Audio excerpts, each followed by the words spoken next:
Welcome, everyone. We have a very exciting episode today. We have two students. If you're watching on YouTube, you can see Burak and Eloisa. Can you introduce yourselves? Eloisa, we'll let you go first. Where are you from? Why are you taking the IELTS exam?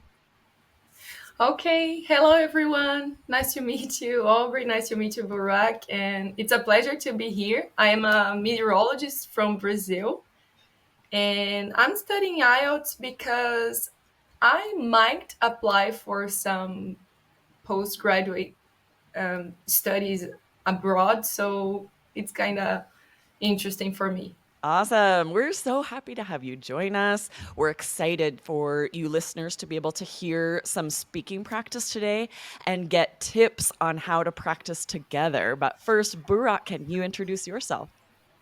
Thanks. Sure. This is Burak from Turkey, and I'm a master's student right now. I'm doing my master's actually in intercultural communication. So I'm planning to continue my education with a PhD, and to do that, I need an IELTS score to apply for different universities outside of Turkey. And this is the best way to practice English, listening to IELTS Energy podcast. And it's an honor to be here. Nice to meet you, Eloisa and Aubrey. And I hope it'll be a great episode for today. Absolutely awesome. Thank you both for joining us. This is very fun. Awesome to get both of your voices on the podcast. So let's let our listeners know what we'll be doing today. First, we're going to have Burak and Eloisa ask each other part 3 questions. They'll provide answers. They'll each answer 2 questions, and then they will give each other feedback on those answers. And then I will provide feedback for their feedback and also for the answers, right? We'll first let you know, just as a reminder, because we've talked about this quite a bit on the podcast, but as a reminder, we'll let you know what to listen for when you're providing feedback to a speaking partner for part 3 questions. And then after, we're going to give you 3 ways you can practice together with a speaking partner. Doesn't have to be a native speaker. It can be someone else who's studying for the IELTS exam, or just someone else who's learning English, or it could also be a native speaker. You can practice with anyone. So we'll give you 3 ways to do that, 3 things you should be doing while you practice with a speaking partner. Okay, so let's dive right in first. As a reminder, when you practice for IELTS Part 3, there are some very specific things the examiner is listening for that you want to listen to for as well. You want to think about all 4 scores here.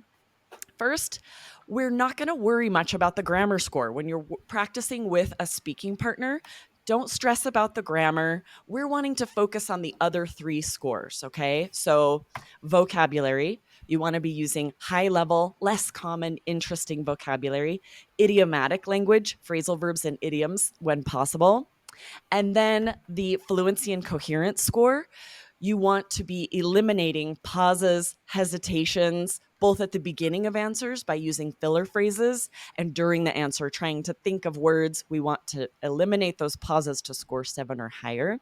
And you need to add enough details for an answer. Part 3 answers should be about a minute. And so you're providing quite a bit of detail. You can't repeat ideas, you need to have new details, right? And then your pronunciation score. You cannot use a monotone. You have to have interesting intonation that matches the question, slow down to emphasize adjectives, adverbs. Like a native, our intonation goes up and down. So those are the things you're listening for. And you can provide any feedback as far as what they did well and what they could work on or improve for going forward for test day. Okay, let's dive in. First, we'll have Burak ask Eloisa your 2 questions. Ask one. I'll be timing, so don't stress about that. If you go quite a bit over a minute, I'll jump in and say thank you and let you answer your next question. All right. All right, Burak, go ahead. Okay. How do most people travel long distances in your country? How do they do that? Sorry. Yes. Okay. Um, It's becoming very popular by airplane nowadays. People are getting more tickets, cheaper tickets to travel. And also, our airports are I mean, these structures are being well developed and they have more choices. They have more locations that they can reach. I mean, Brazil, it's a very continental country. We have a lot of land over here. And for example, if you decide go by car to the northeast portion of Brazil, you're going to spend like days. So it is one of the most interesting destinations to go, northeast portion of Brazil. We have Mhm. beautiful landscapes, beautiful beaches, and I guess I would say, how do they get there? It is most becoming most popular going by plane. But Right. I Thank mean, you. Okay, yeah, go ahead, Burak. okay, Okay. So this shall I give you the second question? Yes, go ahead and ask the next All one. right. All right. The second question is, how do you think transportation will change in the future? oh, I think we are going to improve our methods of sharing transportation, optimizing our paths. I mean, we have some initiatives over here in Brazil, like, for example, it is a bus that you can book, and it is not going only to stop in the standard places that it should stop. It will stop where they have demand for this. So I think in the future, maybe through technology, through new apps, we are going to have a transportation methods like more shared and optimize it like this. All right, awesome. Okay, Burak, can you provide some feedback on both of these answers? And then I'll help Sure. out after that. Go ahead. Well, I think we didn't have much problem with pronunciation. It was all clear as far as I could hear. And I heard some idiomatic language, and she used some fillers like I guess, I think, oh, like she was also expressing these. And she used also great vocabulary. I think she talked about continental, for example. That was, I think, one of the key points here. And also in the second question, demand, optimize, like these are really good vocabulary, I think, to use in IELTS.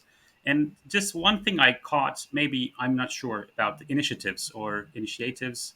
That was this word. I couldn't be sure how to pronounce that. Overall, fluency was great because I could follow what's happening and the idea was flowing in a good way. So I think this was a successful answer for the Great job. questions. Excellent feedback. Yes. It's really great the way you noted the pronunciation of initiatives. This is something that you can help with, right? Especially if you're unclear what word they're using. This is tricky pronunciation. It's the A is soft, initiatives, right? Not huge, but this is something that a speaking partner can really help to point out words that you might be mispronouncing and not even realize, right? But I agree, Burek, great feedback, excellent high level vocabulary, lots of good detail. One thing to listen for in someone's answers is repetition of vocabulary, especially words that you could easily use a different, less common word.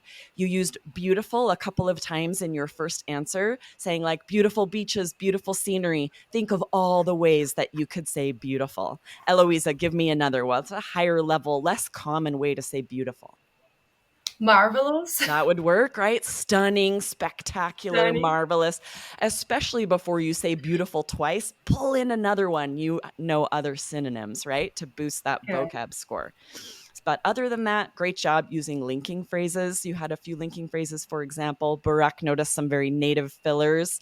So, yeah, these are very high scoring answers. You have plenty of detail. The first one, the examiner would cut you off just to ask another question. Don't let that stress you out. They just have so many questions they have to ask. And if the time is running out, they'll have to cut you off. So, great job. And good job on the feedback, Burak, right? Definitely let them know what they're doing right, and then also share anything that can be improved for the following questions. Okay, let's have Heloisa. Can you ask Burak his two questions? Okay, let's go. So, is shopping a popular activity in your country? Oh, absolutely. Shopping is one of the uh, most popular activities because every time we are going out, we are passing by a kind of shop, or even if you are not going out, you are using your computer, your mobile phone, and you are always exposed to lots of advertisements, lots of ads on your phones, and you are seeing a lot of ads about buying things in shops. So it's a really, we can say that it's a really amazing and also at the same time really good way to shop, like online shopping. I mean, and this is the most done way of shopping, and I believe that the people in Turkey are good at online shopping, especially in the Thank 5 you. years. Yes. Go ahead. How have shopping habits changed over recent years? Um, I think that's a tricky question to say to answer because we see that in, let's say, 10 years ago, it's been so different than this because we didn't have this much technological advancements. But right now we see amazing technological changes, and this changes our amends our way of shopping. For example, last night I made a shopping online and I bought a computer, and because mine was not working well, so I looked pros and cons of the computer online, and I could see reviews of the material that I'm looking for.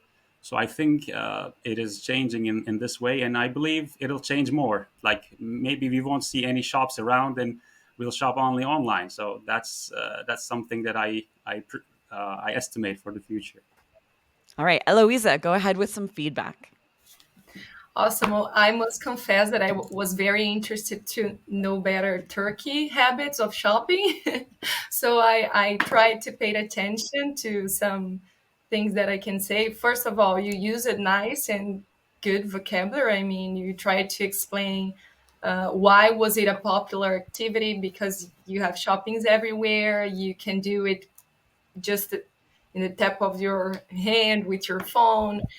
And I noticed that you tried, I don't know if because you're not that very used to go shopping, but you had some extra pauses like, and I heard Aubrey and maybe the other presenters saying that you should use less pauses like this. Mhm. But so that's a good tip. But overall, I really like it. And I really like to know a little bit more about your country. Nice, Thank you. excellent. Great job. Yes, lots of good vocabulary, lots of good ideas. Burak, a couple of things to work on. First of all, you started that first question so well saying, "Oh, absolutely." But then you slipped right into a monotone where you said shopping is Yeah. one of the most popular activities and your intonation's very flat. Slow down and like if you're going to Thank you. say the word very, right? Shopping, or let's see, one of the most, rather. Shopping is one of the most popular Mhm. activities, right? Emphasize Mhm. those words to get you that higher scoring intonation. And then Eloise is exactly right. There were a few times where there's a pause, a hesitation. You'd say, so it's really good, right? It feels like you're sort of running out of things, running out of ideas. Add more detail. Talk about someone you know who loves to shop. Name a Mhm. store nearby where people shop. There are so many things you can say, so much detail you can add to boost that fluency score and really avoid that and then pausing, thinking what to say, and filler phrases. You used a great one to begin your second phrase, right? Oh, that's a tricky question. You need to have several at the ready in your pocket in the middle of a question. If you suddenly your mind goes blank, what can you say? Right. And even if you say that, right? I'm kind of drawing a blank. I honestly don't shop that much. So, but I know a lot of people who do, right? So you just Mhm. have to have something to say. And then again, vocabulary repetition. You were saying technological changes, and then so this changes this and this changes that. Avoid that repetition. Think of all the ways you could say that. Adjusts or adjustments. So this makes a difference in this way. Paraphrase and use synonyms so that you're not repeating vocabulary or ideas. All right. But great job. Excellent answers, right? Some things to work on. You can see how much it would help to have a speaking partner to be able to listen and give you feedback because it's difficult to just practice in the mirror and know what you could work on, right? So, okay, let's move into this next part where I want to provide 3 tips for you guys and for listeners when you are practicing, especially for part 3, what you can do. The first thing right now, after you've answered the questions and provided feedback, you can together brainstorm more details, more vocabulary, right? You can add, like, just sort of like I did, where you could say, talk about a specific shopping center. If you don't like to shop, say that. Tell about someone you do know who likes to shop. And then, like, some of the other options I gave for the word changes, together you can come up with those, or one of you can make suggestions. So think about, how could I improve this answer next time, and brainstorm that together, right? Number 2 is time. To time each other a minute, and then do what I did, say thank you if they have hit a minute, or maybe even a little before that. So you start to get a feeling for how long a minute is for these part 3 questions. That's what you want to aim for. And then my third tip is practice interrupting each other, just like I did, right? Just say thank you and then ask your next question. This will happen on IELTS, especially they're being much more strict about timing. The examiner will likely have to cut you off and ask another question. You need to be ready to not let that throw you off and be able to just dive right into the next question. So practice this, practice timing, and at about a minute, say thank you and ask the next question. And let yourself, just like you guys did today, that was perfect. Let yourself go long so that your speaking partner has to interrupt you and give you that feedback, right? And give you that feeling of knowing what it feels like to be interrupted, not let it affect you, and go right into your next answer. What do you guys think? Tell me, Eloisa, these 3 sort of ways that you can practice part 3, how do you feel like those could help you on test day?